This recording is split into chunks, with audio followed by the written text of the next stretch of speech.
For most of June, the single most powerful artificial intelligence on the planet was effectively banned. Not by the company that built it, not because it had failed or broken or done anything wrong. It was banned by the United States government.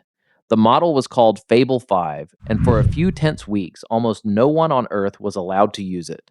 This is Truthahedron, where we chase the truth from every angle, and this story is about far more than one model going dark. It is about the moment artificial intelligence stopped being just a product and became something governments believe they have the right to control. Let's start with what actually happened. In June, the United States Department of Commerce did something it had never done before to a commercial AI system. It took Anthropic's two most capable models, Fable 5 and the even more powerful Mythos 5, and placed them under export controls. Now, that phrase might sound bureaucratic. It is not. Export controls are the rules a country uses for its most sensitive technology: weapons, military hardware, the advanced chips that build AI itself. For the first time, a piece of software, a model, a set of numbers running on a server, was being treated as if it belonged in that same category, as if it were a munition. And to understand why, you have to understand what these two models actually were. Because Fable 5 and Mythos 5 were not ordinary systems. On nearly every major benchmark that matters, reasoning, mathematics, coding, long horizon agentic tasks, they did not just compete. They sat at the very top of the rankings, ahead of everything else on the market, often by a wide margin. Mythos 5, in particular, was described by the people who had tested it as a genuine step change, a model that could plan, write, and execute complex technical work with almost no human help. That capability was exactly the problem. The government's stated reason was national security, and the fear was specific. A model powerful enough to write production grade software on its own is also, in the wrong hands, a model powerful enough to write malware on its own. A system that can reason through a hard engineering problem can also reason through a cyber attack. And if such a model could be jailbroken, tricked past its own safety training, it could, in theory, hand that power to anyone: a hostile state, a criminal group, a single person with a laptop.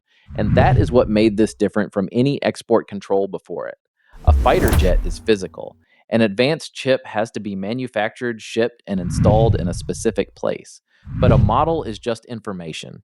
It can be copied perfectly, infinitely, and sent anywhere on Earth in seconds.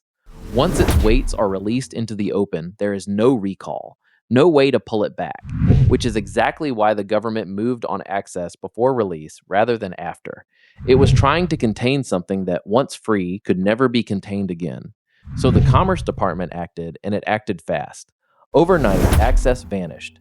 Fable 5 was pulled from global availability. Mythos 5 was locked down almost completely, and the fallout was immediate. Developers who had built entire products on top of these models, startups, tools, whole companies, woke up to find the engine underneath them simply gone. Enterprise customers who had signed contracts were left in limbo.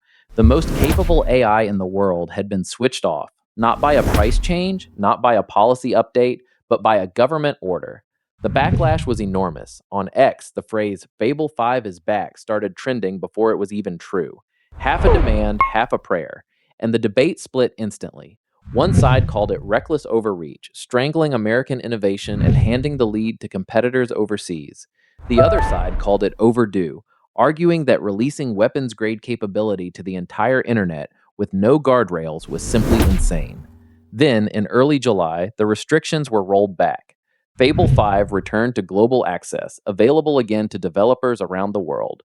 But Mythos 5, the more powerful of the two, did not fully return. It stayed restricted, available only to a small circle of around 100 trusted United States organizations. And the return came with conditions. Anthropic committed to a new set of safeguards: hardened defenses against jailbreaks, tighter monitoring of how the models were used, and direct, ongoing cooperation with the government itself.